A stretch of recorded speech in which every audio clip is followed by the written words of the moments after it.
자, 오늘 주시는 말씀 보도록 하겠습니다. 히브리서 11장 8절에서 10절 그리고 13절에서 16절의 말씀입니다. 여러분 대신해서 제가 읽도록 하겠습니다. 믿음으로 아브라함은 부르심을 받았을 때에 순종하여 장래의 유업으로 받을 땅에 나아갈새 갈 바를 알지 못하고 나아갔으며 믿음으로 그가 이방의 땅에 있는 것 같이 약속의 땅에 거류하여 동일한 약속을 유업으로 함께 받은 이삭 및 야곱과 더불어 장막에 거하였으니 이는 그가 하나님이 계획하시고 지으실 터가 있는 성을 바랐습니다. 13절입니다. 이 사람들은 다 믿음을 따라 죽었으며 약속을 받지 못하였으되 그것들을 멀리서 보고 환영하며 또 땅에서는 외국인과 나그네임을 증언하였으니 그들이 이같이 말하는 것은 자기들이 본향 찾는 자임을 나타냄이라. 그들이 나온 바 본향을 생각하였더라면 돌아갈 기회가 있었으려니와 그들이 이제는 더 나은 본향을 사모하니 곧 하늘에 있는 것이라. 이러므로 하나님이 그들의 하나님이라 일컬음 받으심을 부끄러워하지 아니하시고 그들을 위하여 한 성을 예비하셨느니라. 아멘. 네, 아브라함 신실하신 하나님과의 동행 시리즈의 오늘 마지막 시간이 되겠습니다. 더 나은 본향을 사모하라 라는 제목의 말씀을 나누겠습니다. 자, 오늘 끝으로 우리 아브라함 시리즈는 끝이 납니다. 그러나 다음 주부터 세대를 잇는 믿음의 여정이라고 해서 이제 이삭과 야곱과 요셉의 이야기가 계속 진행이 됩니다. 부모님 세대로 끝나지 않고 그 믿음은 다음 세대로 이어져야 합니다. 그래서 그 믿음으로 계속해서 우리 창세기 후반부의 말씀을 나누려고 합니다. 올해 우리 주제가 담대한 여정, 계속 여정 시리즈로 갑니다. 우리는 올해 믿음의 여정 이렇게 가는 것이죠. 주님과 함께 행복한 동행을 하시는 여러분들의 삶이 되시기를 주님의 이름으로 축복합니다. 신실한 하나님과 동행했던 그 아브라함의 이야기는 창세기에 나오지만 성경 곳곳에 아브라함의 그 흔적들이 담겨 있습니다. 그중 하나가 바로 히브리서입니다. 이 히브리서 11장에 보면 믿음의 영웅들이 쭉 나오는데 그 중에서 가장 많은 분량을 차지하는 자가 바로 아브라함이죠. 거기서 성경은 아브라함의 삶을 떠돌아다니는 나그네였다라고 묘사를 합니다. 9절에 보면 그가 장막 생활을 했다라고 얘기를 하거든요. 우리로 말하자면 돌아다니면서 월세 생활을 했다라고 보면 되겠죠. 9절입니다. 믿음으로 그가 이방 땅에 있는 것 같이 약속의 땅에 거류하여 동일한 약속을 유업으로 함께 받은 이삭 및 야곱과 더불어 장막에 거하였다. 그러니까 장막은 텐트니까 임시 거처 생활을 했다는 것이죠. 그가 돈이 없어서 그랬는가? 여러분 그렇지 않습니다. 아브라함은 돈이 있었고요. 심지어 거부가 되었다라는 표현이 나올 정도로 재산이 상당히 있었습니다. 그 롯과의 문제가 이 재산 문제, 즉 가축들이 너무 많아서 그 좁은 땅에 함께 있을 수 없었기 때문에 갈라서야 했었던 거 여러분 기억을 하실 겁니다. 그런데 왜 장막에서 살았을까 하는 것이죠. 표면적인 이유는 그 땅은 하나님이 약속하신 땅이긴 하지만 자신의 땅이 아직 아닙니다. 그러니까 이방인의 땅이에요. 남의 땅입니다. 거기에 가나안 사람들이 이미 살고 있었어요. 그래서 이 구절에 보면 장막에 살았다는 뜻은 단지 어떤 이방인으로서 거기에 살았다라는 그것만은 아니고요. 좀 더 본질적인 이유가 있습니다. 그 본질적인 이유를 설명해 주는 단어가 이 구절에 나와 있는 거류하다라는 단어입니다. 거류하다. 이 단어를 주목해야 되는데 이 단어는, 이 거류하다라는 단어는 단지 그곳에 살다라는 뜻이 아닙니다. 헬라어에 거주하다, 머물다라는 단어가 두 가지가 있습니다. 하나는 카토이케오라는 단어입니다. 이것은 영원히 거주하다라는 뜻입니다. 그래서 에베소서 3장 17절에서 사도 바울이 이렇게 기도를 해요.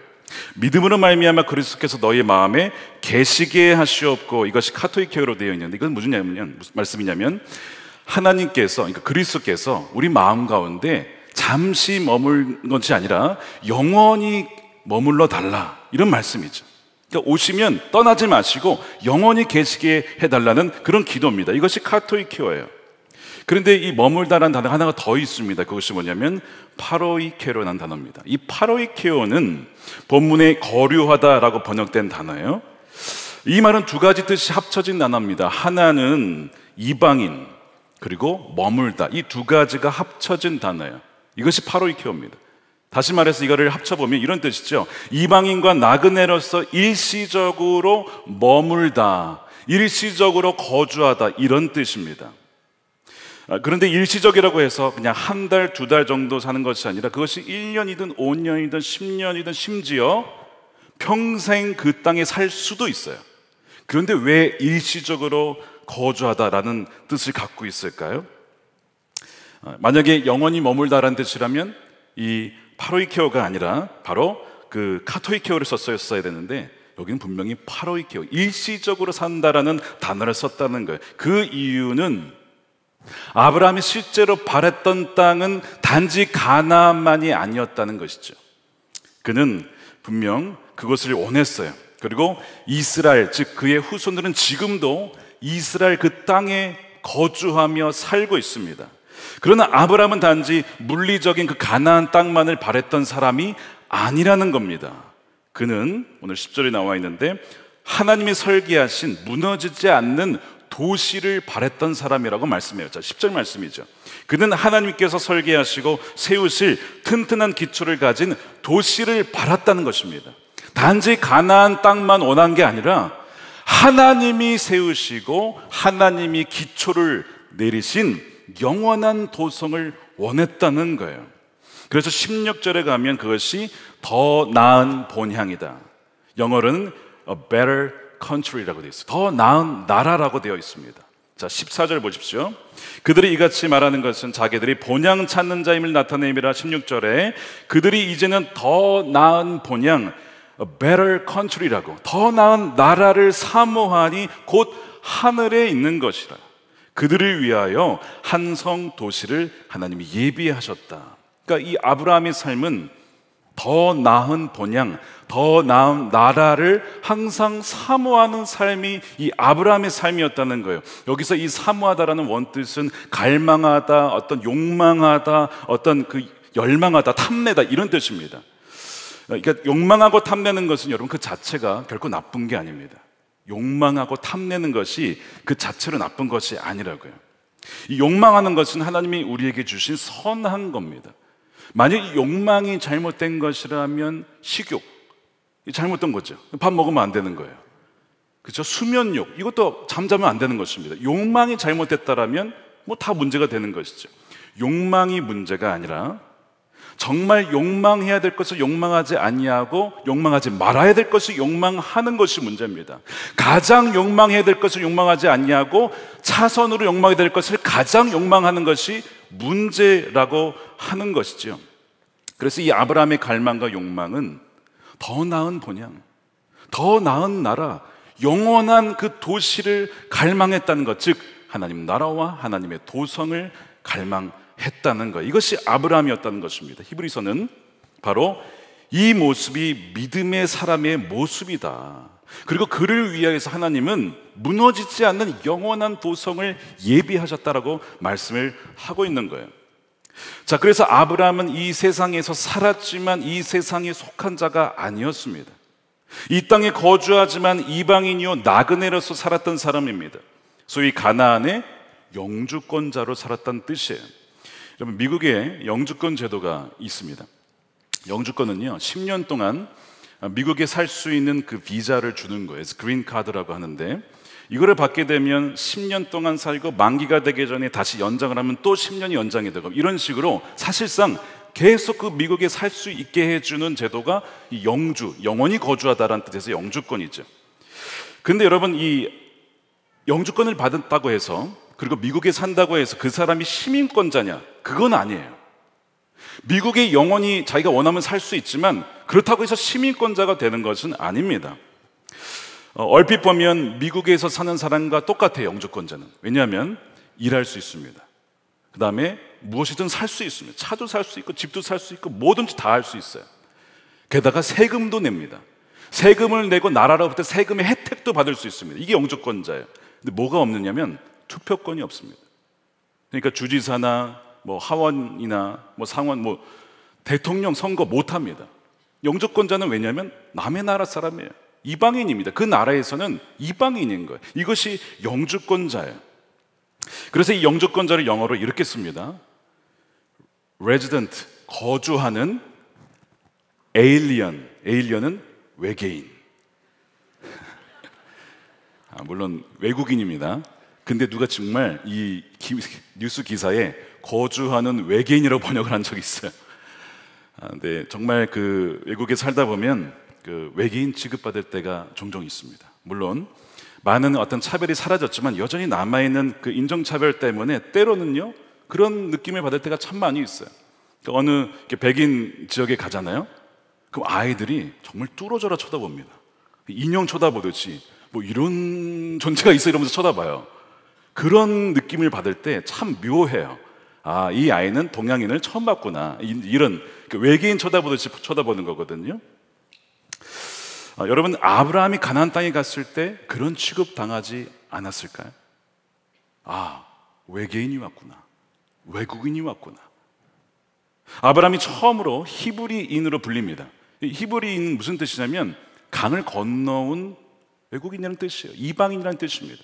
너는 강 건너온 외국인이지 이방인이지. 아브라함은 가는 곳마다 그런 취급을 당하면서 살았습니다.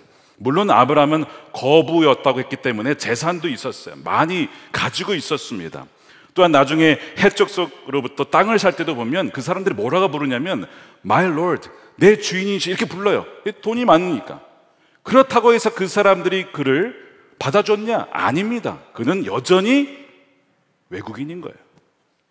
그래서 자기를 어떻게 소개하냐면 거기에서 난 나그네입니다 이렇게 소개하죠. 절을 하면서 엎드려 절을 하면서 저는 나그네입니다. 제가 땅을 사게 해주세요 이런 얘기를 하잖아요. 이것이 아브라함의 삶이었어요.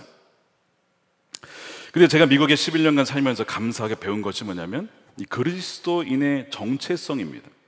그러니까 이 땅에 살지만 이 땅에 속하지 않은 자가 어떤 것인지를 그걸 통해서 알았어요. 여기서 똑같이 여기 미국인 사람들과 살 수는 있는데 여기에는 속하지 않았다라는 것이 뭐냐? 그게 딱 그 느낌이에요. 우리가 그리스도인으로서 이 땅에 이 세상에 살아가지만 우리의 시민권은 하늘에 있다라는 그 느낌 있잖아요. 그것이 막연했는데 미국에서 살다 보니까 그 느낌이 뭔지를 알겠더라고요. 근데 그것이 참 감사했어요. 하나님께 마치 저에게 이런 느낌으로는 평생 살아야 된다. 이 땅에서 주어진 사명을 충실히 감당하지만 그러나 여기는 영원히 거주할 본향이 아니다. 더 나은 본향이 있다. 무너지지 않는 그 나라가 있다라는 것을 사모하는 것을 놓치지 말라고 하는 것을 가르쳐 주신 거예요.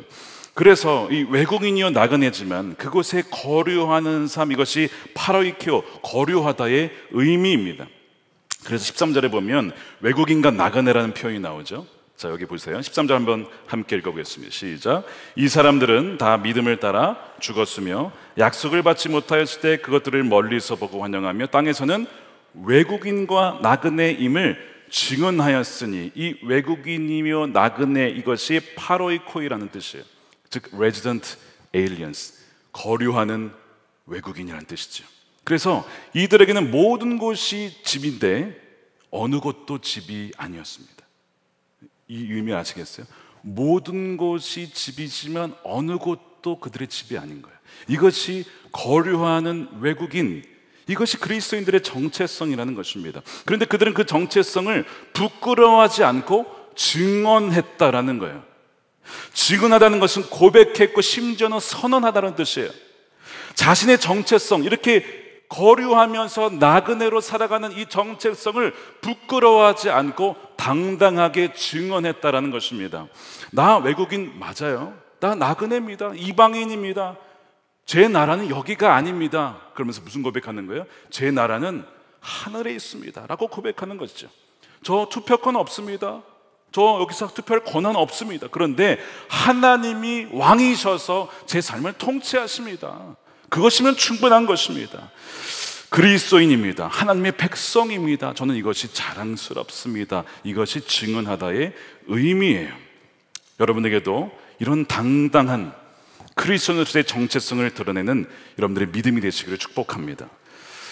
그러므로 아브라함은 두 개의 도시가 있음을 알았어요. 두 개의 도시. 하나는 지상에 있는 도시고 하나는 바로 하늘에 있는 도시입니다. 그러니까 이거는 하나님이 설계하신 하나님의 도성이죠. 어거스틴이 쓴 책 중에 하나님의 도성이라는 책이 있어요. 신국론이라는 책입니다. 거기에 보면 어거스틴이 바로 하나님의 도성과 지상의 도성을 대비시키면서 설명을 합니다. 이 도성이라는 이 라틴어가 시비타스인데, 이것은 우리가 생각하는 거대 도시 개념보다는 공동체에 더 가까운 의미입니다. 그래서 이 지상의 도성은 어떤 특징이 있냐면 지독한 자기 사랑의 뿌리를 내리고 있어요. 그러니까 이 지상의 도성과 하나님의 도성은 본질적으로 다른 거죠. 지상의 도성은 지독한 자기 사랑의 뿌리예요. 영원한 진리를 외면하고 거부합니다. 지상의 도성은 금세 사라져버리고 소멸할 그 썩어질 가치에 집착하는 도시입니다. 지상의 도성은 땅의 것들에 매여 있습니다. 하늘의 영원한 보화를 보지 못합니다. 그래서 지상의 도성에 사는 이들은 마치 이 세상의 것이 영원할 것처럼 그렇게 속으면서 살아갑니다. 그들은 욕심과 탐욕에 사로잡혀서 남의 것을 더 갖고자 탐을 내고 결국 전쟁까지도 일으키는 자들이 이 지상의 도성에 사는 사람들이에요. 반면에 하나님의 도성의 뿌리는 하나님 사랑이 있습니다. 하나님을 사랑하는 데 있어요. 영원한 진리를 사모합니다. 그리고 이들은 썩어질 것들에 의해서 자신의 삶을 드리지 않아요. 사라질 가치에 함몰되지 않습니다. 그들은 하나님의 도성을 향하여서 이 땅에서 하나님의 나그네 된 백성으로 살아가면서 순례자의 길을 걷는 이들입니다. 이 두 도성을 대비하고 있어요. 그래서 이 하나님의 도성에 사는 사람들은 그러면 세상을 도피하며 사냐? 여러분, 그렇지 않습니다. 운둔하며 사느냐? 그렇지 않아요. 그들은 이 땅에서 충실하게 살아갑니다. 그리고 이 땅의 것들을 이용합니다. 그러나 그들은 영원한 하나님 나라와 하나님의 도성이 있음을 바라보면서 그 나라가 임하기를 갈망하고 원하면서 내가 그 도성의 백성이고 시민이니까 그것에 합당한 삶을 이 땅에서 살아내는 자들이 바로 진정한 그리스도인이고 바로 하나님의 도성에 사는 이들의 특징이에요. 예를 들면 251년쯤에 카르타고에 전염병이 돌았어요. 그때 이 부유한 이교도들은 다 도망을 갑니다. 전염병자 만났다가 걸리면 어떻게 하면서 막 도망다녔어요. 그때 그 당시에 거기에 키프리안 주교가 이 교회에게 성도들에게 설교를 하면서 메시지를 전합니다. 그들의 소명에 신실해야 합니다. 뭐라고 하냐면 바로 이때가 자신들의 핍박받던 원수들을 사랑할 수 있는 기회라는 거예요. 카르타고에 머물러서 이교도들도 그리스도인들을 동일하게 돌보며 사랑해야 된다, 그렇게 메시지를 전합니다. 왜냐하면 이들에게는 천국의 소망과 그러므로 말미암아 죽음에 대한 두려움이 없었기 때문에 그것을 바탕으로 해서 섬기게 돼요. 그래서 하나님의 도성으로 산다는 것은 무엇이냐면 바로 이 세상을 도피하지도 않고 이 세상에 순응하는 것도 아니고 영원한 그 하나님 나라와 영생을 바탕으로 이 세상에서 믿지 않는 이들을 사랑으로 섬기는 자들입니다. 그럼으로써 정말 그 믿는 이들의 삶이 다르다는 것을 깨달은 이들이 예수님께 나와왔던 것이고, 그것이 바로 로마 제국의 복음이 전파되어지는 계기가 된 것이죠. 여러분, 이 세상은요, 이 지상의 도성과 하나님의 도성이 함께 이렇게 공존하고 있습니다. 그러니까 하나님의 도성은 하늘에 있는 것이지만 이미 임해 있거든요. 완전하게 임하지는 않았지만 이미 임해 있습니다. 그래서 이거 공존하는 세상에 우리가 살고 있습니다. 그래서 마지막 때에 가게 되면 죄악의 부흥과 성령으로 인한 부흥이 여러분 각자 있는 게 아니고 함께 공존합니다. 한 곳에서는 엄청난 부흥의 역사가, 한 곳에서는 전쟁과 쾌락과 죄악의 역사가 함께 이 세상에서 벌어져요. 그 이유는 하나님의 도성과 지상의 도성이 공존하기 때문에 그렇다는 거예요. 마치 이 예수님께서 이런 얘기를 하셨어요. 세상을 비유할 때 이것은 밭인데 밭에 뭐가 있습니까? 알곡도 있고 죽정이도 있어요. 이게 공존하고 있어요. 같이 있습니다. 같이 있는데 마지막 때가 되면 알곡과 죽정이가 갈라지게 돼요. 그리고 이 죽정이들은 심판을 받고 태워지게 됩니다. 그러니까 지금 보면 누가 알곡이고 누가 죽정인지는 몰라요. 근데 마지막 때 가보면 알게 돼요. 근데 꼭 죽을 때만 아느냐, 주님이 오실 때만 아느냐, 그렇지 않습니다. 우리가 어떻게 살아가느냐, 무엇을 믿고 살아가느냐, 내가 가장 갈망하고 원하는 것이 무엇이냐를 보면 내가 어느 도시에 속한 사람인지를 여러분 알 수 있어요. 그러니까 우리를 잘 점검해 봐야 됩니다. 여러분, 내 자신은 어느 도시에 속한 사람일까? 여러분, 그걸 잘 보셔야 됩니다. 어거스틴이 지적한 대로 영원한 그 도성에 살아가는 자들이냐, 아니면 지상의 도성, 그래서 지독한 자기 사랑에 함몰되어 살아가는 자들인가? 여러분, 그것을 분별하셔야 됩니다. 이 창세기에서 아브라함이 이 땅에서 살면서 겪은 많은 일들이 있어요. 예를 들면 기근과 환난과 또한 전쟁을 봅니다. 기근 때문에 가나안을 떠나 애굽으로 갔고요. 또한 이 롯을 구하러 이 전쟁에 휘말려서 그 전쟁터에 직접 들어가기도 합니다. 이것이 아브라함이 겪었던 지상의 도시에서 벌어지는 일이에요. 근데 그때만이 아니고 지금도 마찬가지잖아요. 러시아, 우크라이나 전쟁을 보세요. 제가 한번 통계를 보니까요, 지난 1년간 우크라이나 러시아 전쟁 때문에 16,200여 건이 넘는 공습 경보, 그러니까 미사일이 쏟아지고 포탄이 쏟아지고, 이것이 16,200번이나 벌어졌다는 거예요. 자, 1년이 365일입니다. 도대체 하루에 몇 번의 공습이 있었던 거예요. 아동을 포함한 민간인 사상자가 18,000명, 사망자가 7,000명, 어린이가 430명이 죽었어요. 난민은요 800만 명입니다. 800만 명이나 난민이 발생했어요. 그 중에서 90%가 어린이와 여성입니다. 그럼 남성들은 어디 갔냐? 다 전쟁터 간 거예요. 그러니까 아빠와 남편이 돌아오리라는 보장이 없는 상황에서 가족들이 다 흩어지게 된, 여러분들이 그 상황이 있다고 생각해 보세요. 얼마나 정말 고달프고 슬픈, 정말 끔찍한 일이 아닐 수가 없습니다.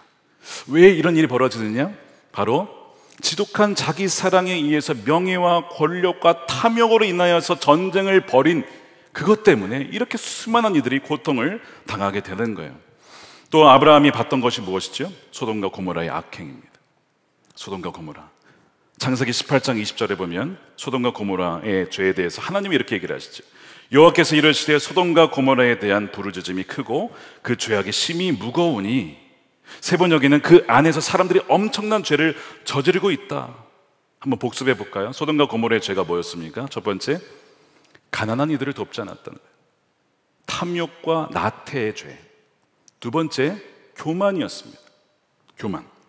세 번째가 가증한 일, 동성애라고 하는 그 죄를 범했어요. 남자와 남자가 이런 식으로. 네 번째가 그런 죄에 대해서 당당했다는 것입니다. 죄에 대해서 부끄러워하거나 내가 이렇게 살면 안 돼, 그게 아니라 너무 당당하게 죄를 졌다는 것이죠. 이것이 네 가지 이 소돔과 고모라의 죄악이었어요. 근데 이 소돔과 고모라가 고대 중동 지방에 있었던 도시가 아닙니다. 지금 우리가 살고 있는 도시가 소돔과 고모라예요. 음란과 간음과 성적 타락은 여러분 이루 말할 수도 없습니다. 이제는 한국도 동성애가 들어오고 있어요. 지난 2월 24일에 우리 본교회 권사님이신데요, 윤영군 변호사님께서 대한민국 국회에서 기자회견을 가지셨어요. 최근에 서울 고등법원에서 이런 판결을 내렸습니다. 동성 결합의 건강보험 피부양자 자격을 인정했습니다. 그러니까 동성 결혼 커플의 그 배우자라고 인정을 한 거죠. 그러니까 사실상 동성 결혼 합헌을 향한 발판을 밟은 거예요. 근데 이 대한민국 헌법이 어떻게 되어 있냐면, 저도 알아보니까 36조 1항에 이렇게 되어 있답니다. 혼인과 가족생활은 개인의 존엄과 양성의 평등을 기초로 성립되고 유지되어야 된다. 그러니까 남자와 여자의 결합이 혼인관계라는 것이죠. 그렇게 되어 있어요. 그것만 인정이 된다는 겁니다. 그래서 혼인법 질서에 반하는 사실혼 관계는 법적으로 인정이 안 됩니다. 근데 이번 고등법원 판결은 모순적 판결을 내리게 된 거예요. 왜냐? 처음에는 이 동성결합에 의한 상대방은 혼인법 질서에 본질적으로 반하는 문제가 있기에 사실혼 관계가 아니라는 것이죠. 그러니까 이 동성애를 반대한 거예요. 근데 그 뒤에 판결은 뭐냐면, 그러나 성적 지향에 따른 차별은 평등 원칙에 위반이 되니까 사실혼 관계에 준하는 배우자로 인정을 하겠다는 겁니다. 여기서는 아니라고 해놓고선 여기서는 준하는 배우자로 인정하겠다. 이렇게 되면서 사실상 그 건강보험 혜택을 받을 수 있도록 해준 것이죠. 그러니까 지금 이런 일들이 이제 한국에서 조금씩 벌어지고 있어요. 여러분, 미국에서 2015년에 그 대법원에서 동성결혼 합헌 낼 때에 갑자기 벌어진 게 아니에요. 이미 수십 년 전부터 조금씩 야금야금 갉아먹으면서 대법원까지 가게 된 겁니다. 지금 우리나라가 그런 형편으로 가고 있어요. 근데 어거스틴 뭐라고 하냐면 이게 지상의 도성이다. 거기서 너무 놀라지 말라는 거예요. 물론 우리가 저항하고 기도하고 또한 그렇게 죄악에 빠진 이들을 위해서 기도하고 그들이 끝까지 품어야 될 사명이 우리에게 있지만 지상의 도성은 원래 그런 것이다 라고 말하고 있는 것이죠. 그러나 역시 지상에 있지만 하나님의 이 도성에 사람들은 혼인에 대해서 뭐라고 얘기하느냐. 오늘 우리 중고등부 아이들이 왔기 때문에 다시 한번 분명하게 얘기하겠습니다. 창세기에 1장 2장에 보면 하나님이 남자 여자를 창조하셨다. 그리고 그 뒤를 읽어보면 남자 여자가 부모를 떠나 둘이 한 몸이 될 것이다. 이것이 부부관계라고, 그것이 혼인이라고 말을 하죠. 그래서 성인 두 명의 결합이 아니라 지금 이제 미국은 그렇게 바뀌었죠. 성인 두 명의 결합 아닙니다. 남자 여자가 하나 된 것이, 그것이 혼인관계이고 이것이 하나님이 지으신 창조 질서요 혼인 제도라고 하는 것입니다. 그것으로 인하여서 가정이 탄생하고 자녀들이 탄생하게 되는 거예요. 그러니까 여기에서 나는 엄마 아빠 없이 태어났다, 한번 손 들어보세요. 나는 그냥 하늘에서 나는 그 성육신 했다 는 분은 없으실 거예요. 다 아빠 엄마가 다 있어요. 그렇죠? 그러니까 그 관계에서 생명이 태어나고 이것이 인류가 보존되고 번성하도록 한 것이 하나님이 지으신 제도죠. 이 혼인 제도, 가정이라는 제도입니다. 그런데 동성으로는 태어날 수가 없어요. 생명이 태어나지 않습니다. 동성 간의 사랑은 우정이라고 하는 거죠. 우정은 너무나 중요한 거예요. 그러나 우정과 사랑을 혼동해서도 안 되고 우정으로 인한 그 사랑을 혼인관계에 묶어서도 안 된다는 것이죠. 이 믿음을 기초로 세워진 도시가 하나님이 설계하신 도시요 하나님의 도성입니다. 그런데 여러분 보세요. 여기 성경이 분명 결혼한 사람하고만 절대적으로 독점적으로 가져야 되는 것이 성이라고. 성은 내가 맺고 싶은 사람하고 맺는 것이 성이 아닙니다. 성관계는 부부 안에서만 맺도록 하나님이 지으셨어요. 우리가 생각하기에 그것이 이 부부관계를 넘어서면 더 좋을 것 같고 더 다양할 것 같고 더 많은 기쁨을 줄 것 같지 않아요? 왜 부부관계 안에서만 이것을 한정시켰을까요? 그래서 이 세상의 가치 중에, 이 지상의 도시 가치 중에 뭐가 있냐면 개인주의와 자유주의가 있습니다. 즉 내가 하고 싶은 대로 하는 것, 그거 내 자유 아니냐 이거예요. 그런 우리의 자유가 있죠. 그런데 성경에서 말하는 자유는 내가 하고 싶은 대로 하는 것이 자유가 아닙니다. 그것을 우리는 방종이라고 불러요. 방종은 제멋대로 행동하여 거리낌이 없이 하는 것이 방종이고, 자유는 그것이 아닙니다. 성경이 말하는 자유는 뭐냐면 내가 지음받은 대로, 지음받은 목적대로 사는 것이 자유예요. 제가 지금 마이크를 이렇게 끼고 있습니다. 이 마이크는 이렇게 끼워졌을 때 가장 최적의 효과를 내도록 지음받은 마이크입니다. 제가 이것을 발가락에 끼면 어떻게 될까요? 서로 불편해지는 거예요. 서로. 제가 말할 때마다 이거 들어가지고 해야 되게 말이 안 되죠. 내 마음인데, 내 자유인데 그렇게 하면 안 될까?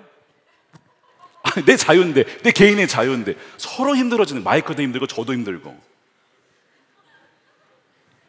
여러분, 물고기가 난 물속이 너무 지겨워, 나 좀 물속에서 꺼내줘, 내 개인의 자유인데 어때? 하고 딱 나가면 잠깐은 공기를 맞고 좋을 수도 있지만 시간이 지나면 죽는 겁니다.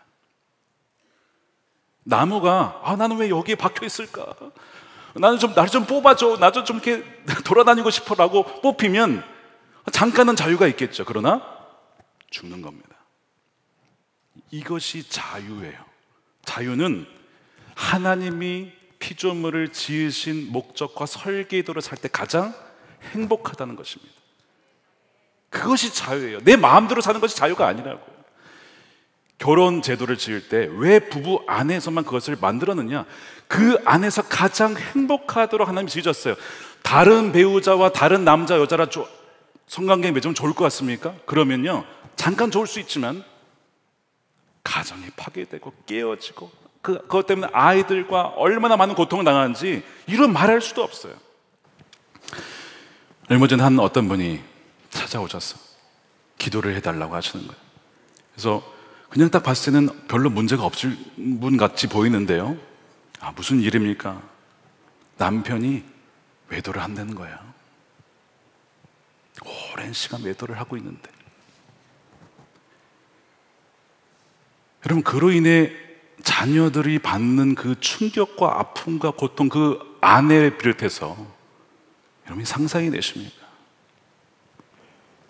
지상의 도성에서 벌어진 일이에요. 내가 개인적으로 좋아서 자유롭게 한다는데 무슨 상관이야 라고 해서 벌어지는 일들. 그로 인해서 자녀들 중에 나 결혼 안 할 거야, 우리 엄마 아빠 보니까 그렇게 외도하고 싸우고 행복이란 찾아볼 수가 없어, 차라리 혼자 사는 게 나아.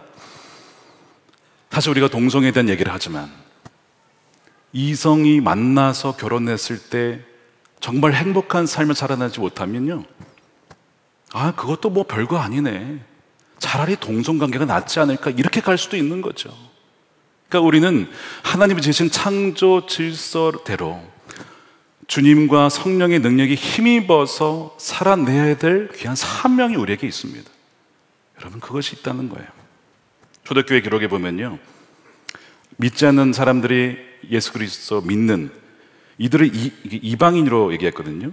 어쨌든 그리스도인들을 향해서 무슨 얘기를 하냐면, 그들은 보니까 가진 것을 다 나누더랍니다. 물질도 나누고 자신의 가진 것들 다 나누고 재정도 나누고 음식도 나누고, 근데 침대는 공유하지 않던데요. 이런 기록이 있어요.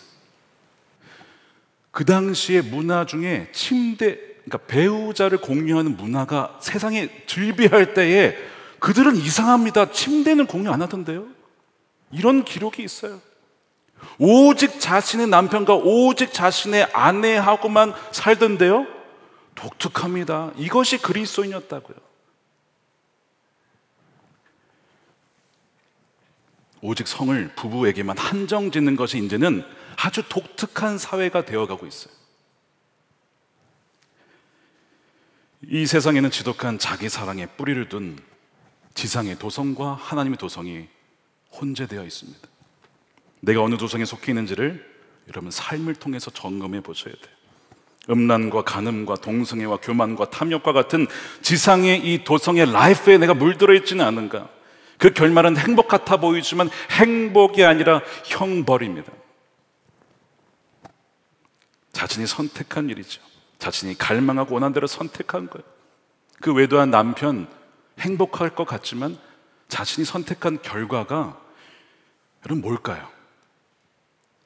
외도를 해서 지옥에 가는 것이 아니고, 외도한 것은 열매인데 그 뿌리가 지독한 자기 사랑이므로 자기 스스로 지상의 도성에 속한 멸망의 자식임을 스스로 증명을 한 겁니다.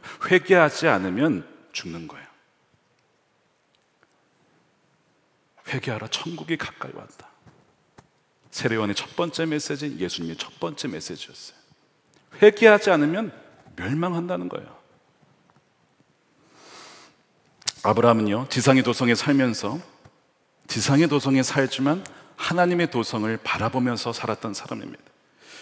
그 하나님께서 마련하신 것은 무엇이냐면 바로 하나님에 의해서 통치된 도시, 겸손을 바탕으로 사랑과 정의와 공정과 평화와 섬김이 있는 그 도시를 마련하셨습니다. 그것이 바로 성경의 새 예루살렘이죠. 히브리서 12장 22절 말씀을 함께 읽어보겠습니다. 시작. 그러나 여러분이 나아가서 이런 곳은 시온산, 곧 살아계신 하나님의 도성인 하늘의 예루살렘입니다.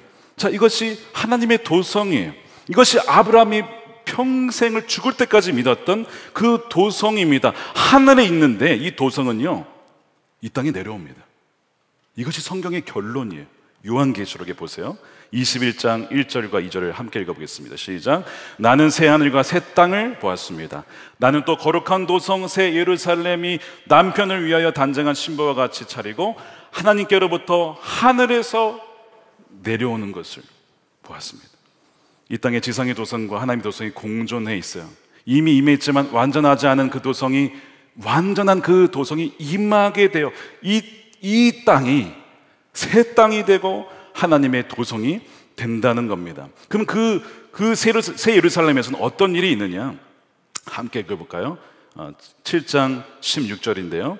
시작. 그들이 다시는 줄이지도 아니하며 목마르지도 아니하고 해나 아무 뜨거운 기운에 상하지도 아니하리니 이는 보좌 가운데 계신 어린 양이 그들의 목자가 되사 생명수 샘으로 인도하시고 하나님께서 그들의 눈에서 모든 눈물을 씻어 주실 것입니다.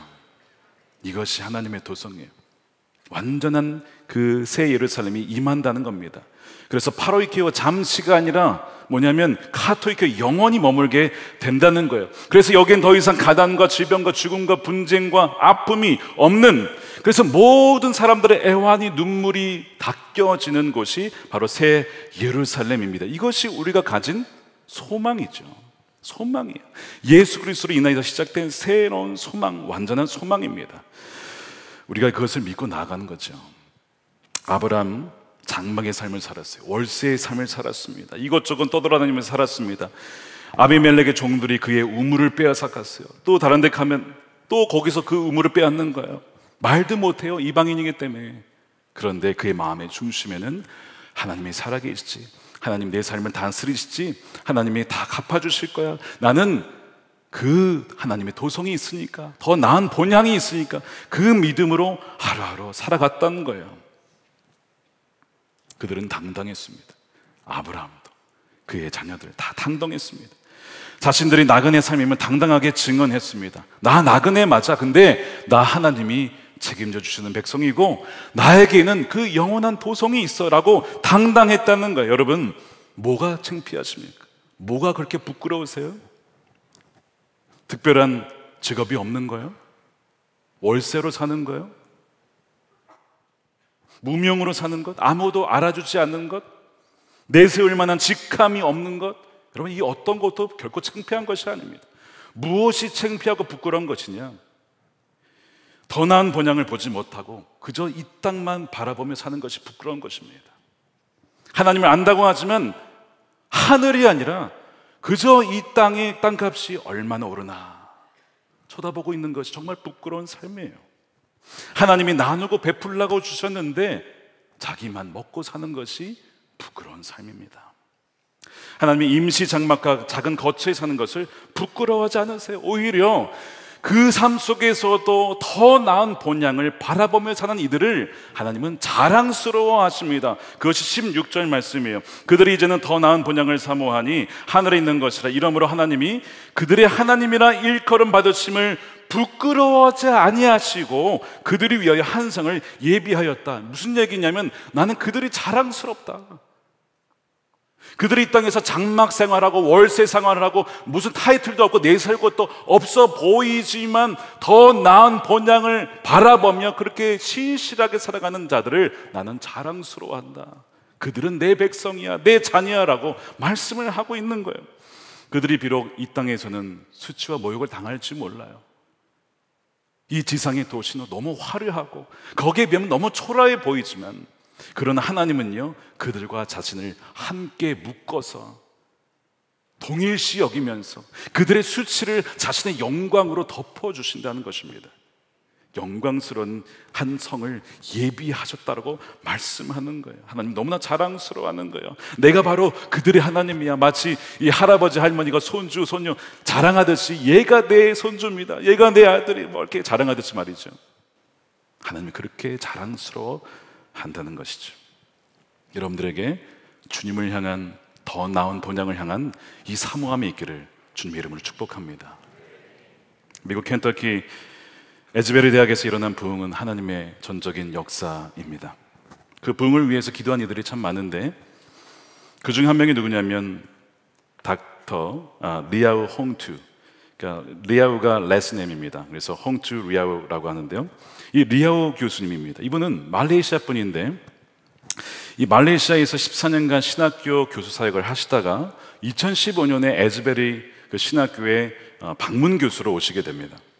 그러다가 그가 에즈베리 머물다가 이제 떠나려고 이제 1년 동안 머물다가 떠나기 4개월 전 2016년 2월 21일에 부흥에 대한 꿈을 꾸게 됩니다. 부흥. 그의 처음 그 꿈에 대한 반응은 왓이었어요. What? 뭐라고요, 하나님?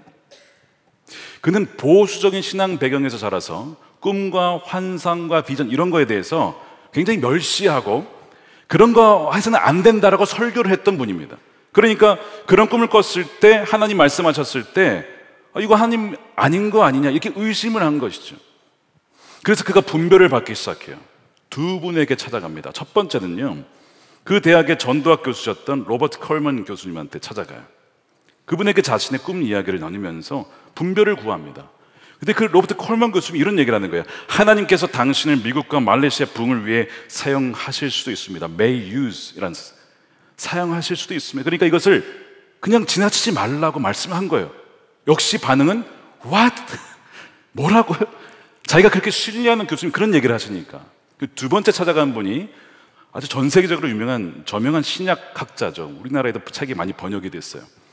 크레기 키너라고 하는 신약 교수님께 찾아가요. 그분에게 물어봤더니 그분의 대답은 이 꿈에 대해서 진지하게 반응해야 합니다.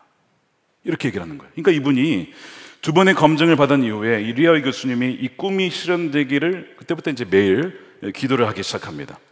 자, 그러다가 2017년 12월에 그가 에즈베리 신학교에 있을 때 하나님부터 음성을 들어요. 윌머 켄터키 부흥을 위해서 풀타임으로 기도해라. 풀타임으로. 그 얘기는 너의 교수직 이제 내려놔라는 얘기. 그거 내려놓고 하루 종일 켄터키 이 윌머의 부흥을 위해서 기도에 헌신하라고 하는 거예요. 여러분들이 이 얘기 들으면 기도하시겠습니까? 여러분 직업 내려놓고 할 수 있겠어요? 자기가 일을 해야 돈을 벌잖아요. 근데 기도하면 돈을 못 벌잖아요. 기도한다고 돈 주는 거 아니잖아요. 그렇죠? 그러니까 이분이 이걸 망설인 거예요. 어떻게 해야 되나? 어떻게 해야 되나? 그런데 그 마음에 이런 마음이 또한 들더래요. 자기 자신과 아내를 주님께서 책임져 줄 테니까 오직 나를 신뢰해라. 이런 마음이 들어서 그가 정말 교수직을 내려놓고 말레이시아 교수직을 내려놓고 기도를 하게 돼요. 2020년의 6월에 회개에 대한 사인과 부흥을 촉구하는 사인들을 몸에 걸고 다니면서 기도하라는 마음을 받아요. 이거 말도 안 되죠.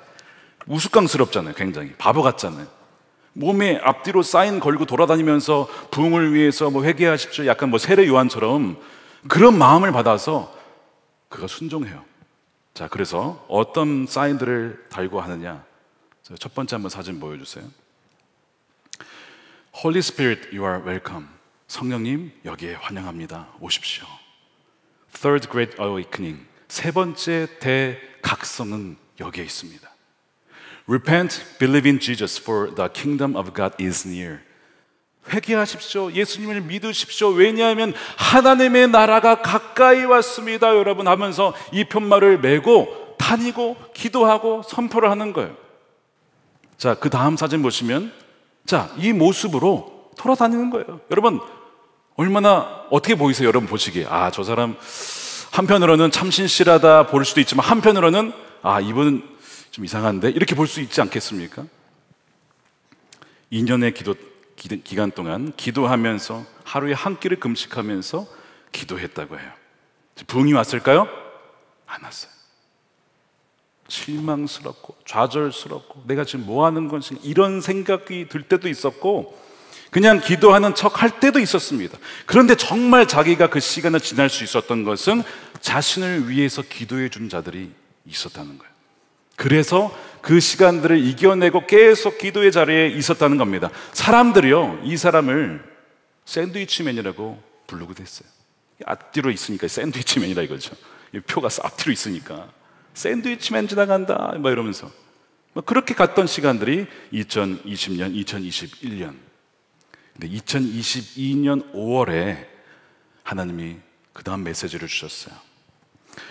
뉴욕에 있는 우리로 얘기하면 주목자분들을 섬기러 가라는 거예요.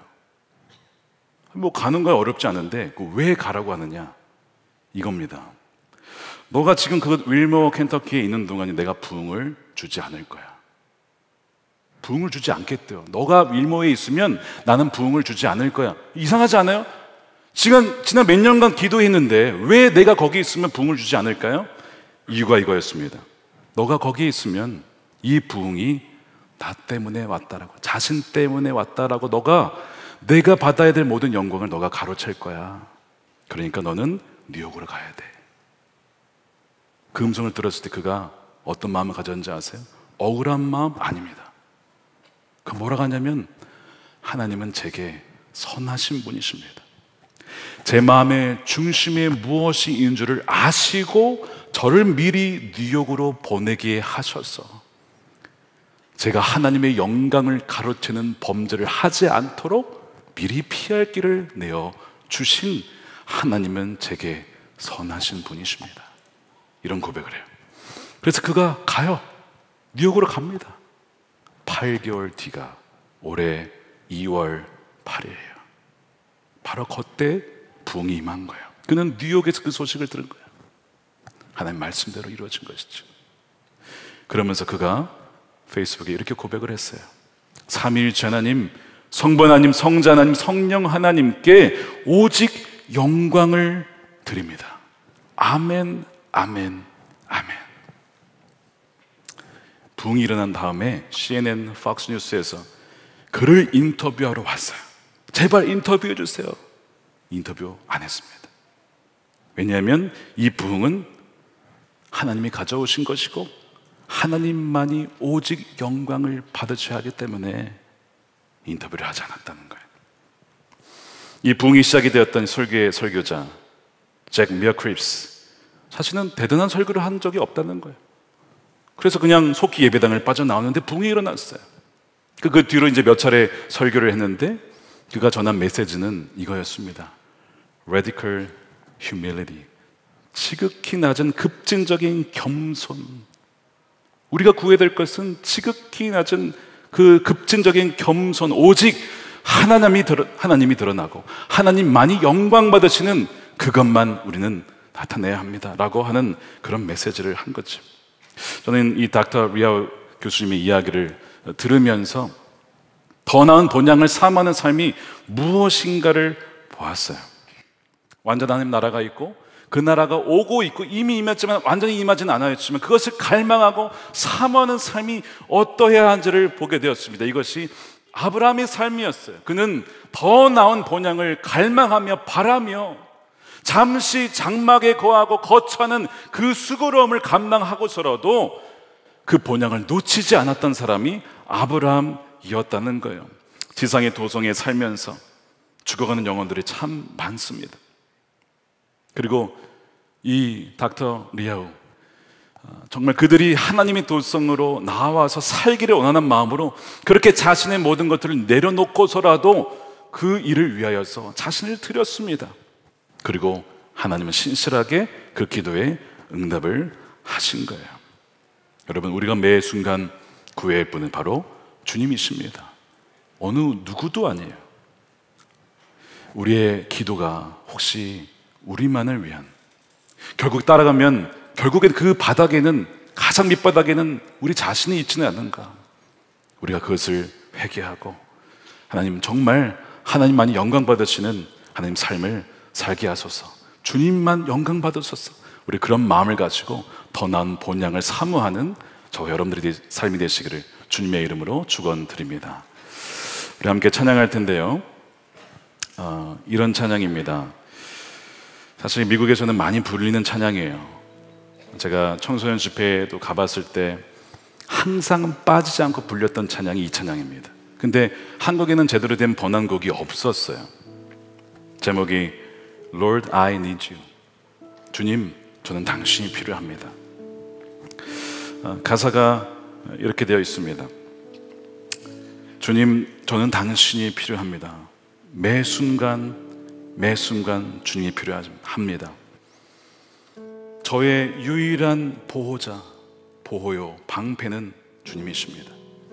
나의 의로움, 나의 공의 주님이십니다. 오 갓, 오 하나님, 얼마나 제가 주님이 필요한지 모릅니다. Where sin runs deep, 죄악이 내 안에 깊이 내려올 때 Your grace is more, 당신의 은혜는 더욱 넘쳐납니다. Where grace is found, 그레이스, 은혜가 발견되는 곳에는 바로 주님이 계십니다. 바로 주님이 계신 곳에 저의 자유함이 있습니다. 거룩은 바로 제 안에 계신 그리스도이십니다. 주님, 저는 매 순간 주님이 필요합니다. 저에게 주님께 나아갈 노래를 가르쳐 주십시오. When temptation comes my way, 유혹이 저에게 찾아올 때에, When I can stand, 제가 설 수 없을 때, I fall on you, 당신께 쓰러지겠습니다. 주님을 의지하겠습니다. Jesus, you are my hope and stay. 주님은 나의 영원한 소망이요 나의 거처가 되십니다. 이런 찬양이에요.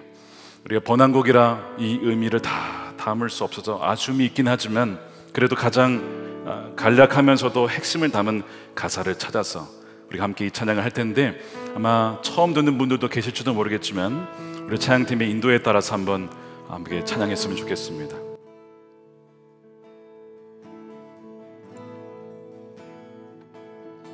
주 앞에 고백해 엎드려 경배하네. 내 삶을 인도하신 주 없이 살 수 없네.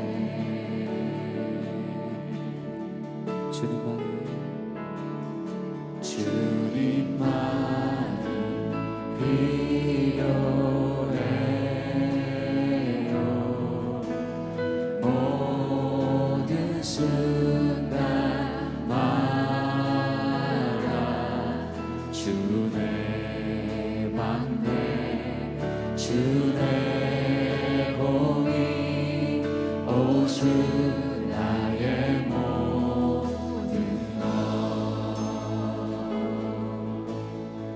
죄악 속에 방황할 때, 죄악 속에 방황할 때 주의 은혜 흘러넘쳐 내 영혼 자유하네. 거룩한 주님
수 없을 때 주를 지내. 예수 나의 장소만. 세상 유혹 찾아올 때 주 날 일으키시네. 견딜 수 없을 때 주를 지내. 예수 나의 장소만. 예수 나의 장소만. 주님만이 필요해요. 많이 필요해요.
my one defense, my righteousness.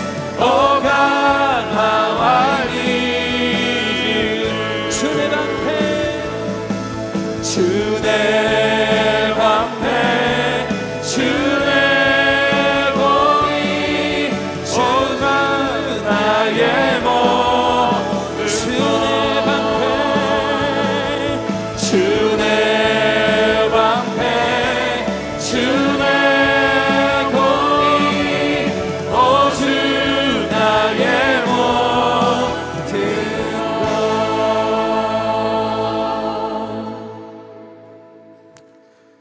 에즈베리 부흥 현장에서 울려 퍼졌던 찬양입니다. 왜 이 찬양이 수많은 이들의 청년들의 마음을 울렸을까요?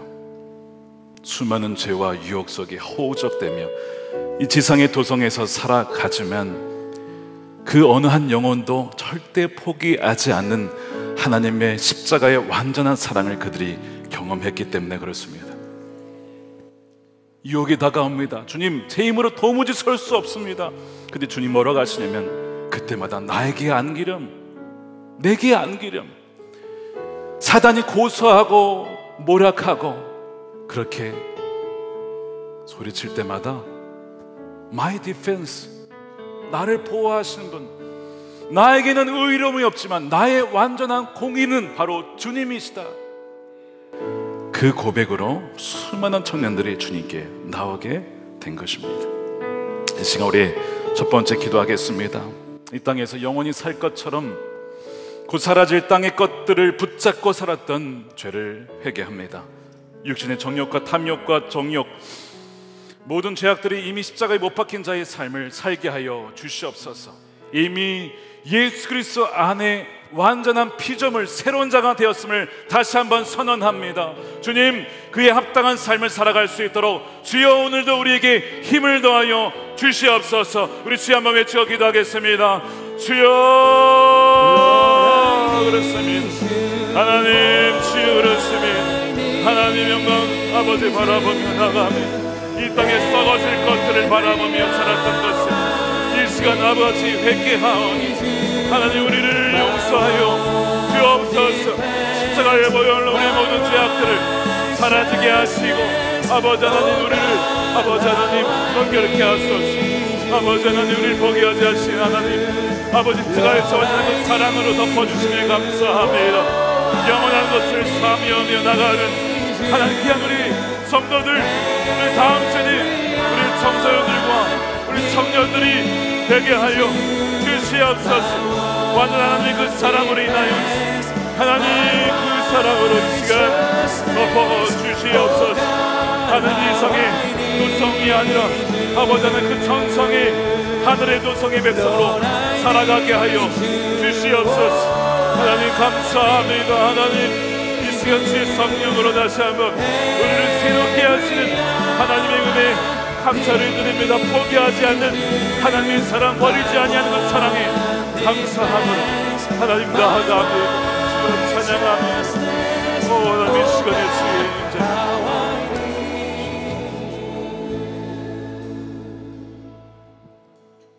두 번째로 기도할 때 우리 닥터 리아오 교수님의 고백을 생각했으면 좋겠습니다. 하나님께서 우리를 잘 아시죠? 그를 잘 아셨습니다.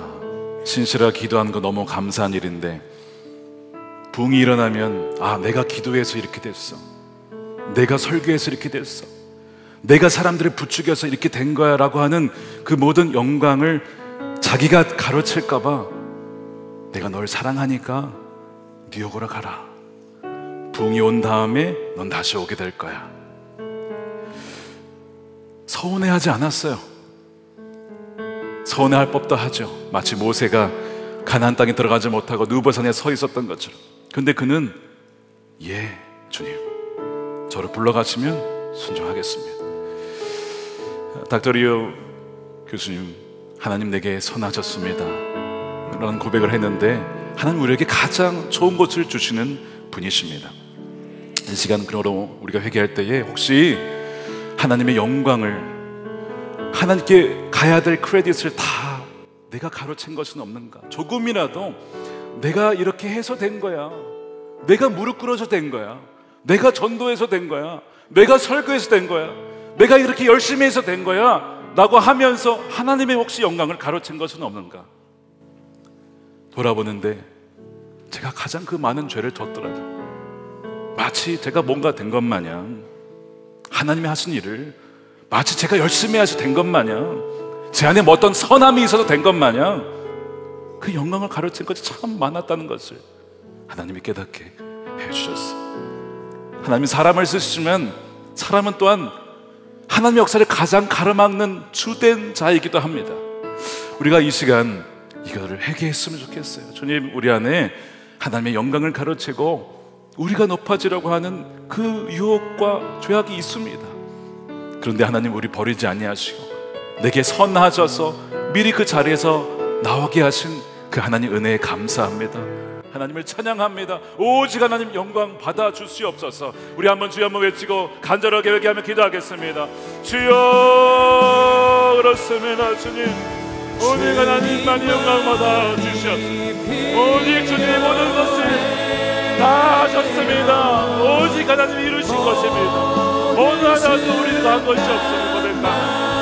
하나님, 그러나 우리가 주의 영광을 가로챘으면 주의 영광을 가로채고 우리가 한 것이라고, 내가 한 것이라고, 나의 재능 때문에, 나의 경험 때문에, 나의 능력 때문에 된 것이라고, 하나님 그렇게 수많은 영광을 가로챘던 것을 하나님 주의 보혈로 덮어주시고 하나님 주여 용서하여 주시옵소서. 우리 사랑하는 성도들 주여 사랑해 주셔서 그 모든 죄악에서 벌하지 마시고 형벌을 내리지 마시고 주 날개아래 덮어주시고 주 예수 그리스도의 보혈로 덮어주시고 오직 이제는 정말 하나님께만 영광을 드리며 모든 크레딧과 영광을 올려드릴 수 있는 그런 순결한 삶을 살게 하소서. 주여, 우리는 무익한 종입니다.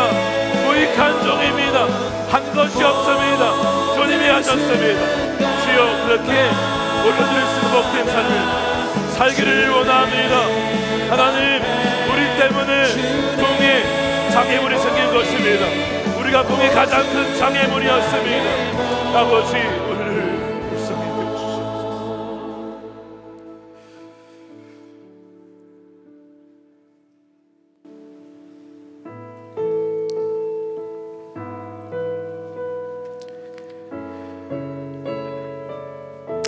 오늘도 우리 안수기도가 있습니다. 우리 다음 세대를 위해서 우리가 기도하는 시간을 가질 텐데, 우리 세 번째 기도 후에 우리 다음 세대가 먼저 와서 안수를 받았으면 좋겠습니다. 우리 마지막으로 기도합니다. 더 나은 본향, 그 나라에는 더 이상 아픔과 눈물이 없습니다. 주께서 그 사랑하는 백성들의 눈물을 다 닦아주셨기 때문에 그들의 모든 애환과 서러움과 수치와 모욕을 다 갚아주셨고 길갈 다 굴러가게 하셨기 때문에 더 이상 그것이 없다라고 했습니다. 우리가 그 나라가 온전히 임하도록 그 나라를 갈망해야 합니다.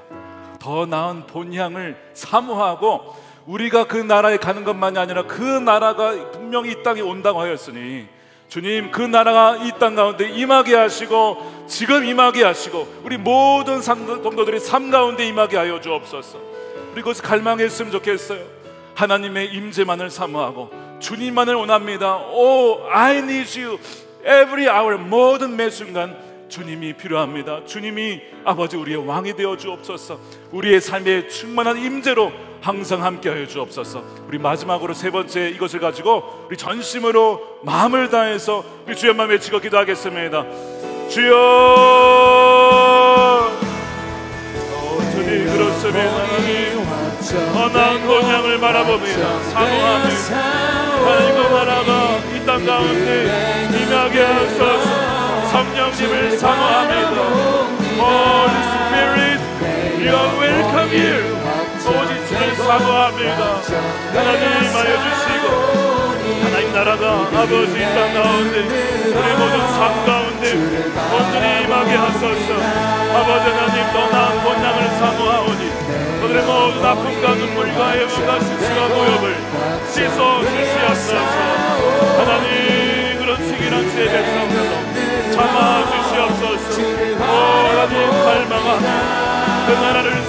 찬양합니다. 오 주님 주님을 바라보며 매 순간 주님을 바라보며 오나베 Every hour I need you. 오 주님 임하여 주소서. 오 주님 주님만 여전히 거하게 하소서. 주님만 여전히 바라보며 할렐루야. 주님 우리 모든 성도들의 삶에 모든 아버지 세상의 도성의 악한 것들을 떠나가게 하시고 주 예수 그리스도로 하나님과 모여를 연결케 하소서. 거룩하신 영이여 우리의 모든 생각과 마음과 우리 삶을 온전히 순결하게 하여 주시옵소서. 오 주님 찬양하네. 하나님 새로운 그 놀라운 영광의 나라가 주여 임하게 하소서. 할렐루야. 충만한 임하소서. 나는 뭐냐 나는 그 나라 완전한 하나님 나라가 주여 우리 모든 성도들과 직장과 삶 가운데 임하게 하소서. 할렐루야. 찬양합니다.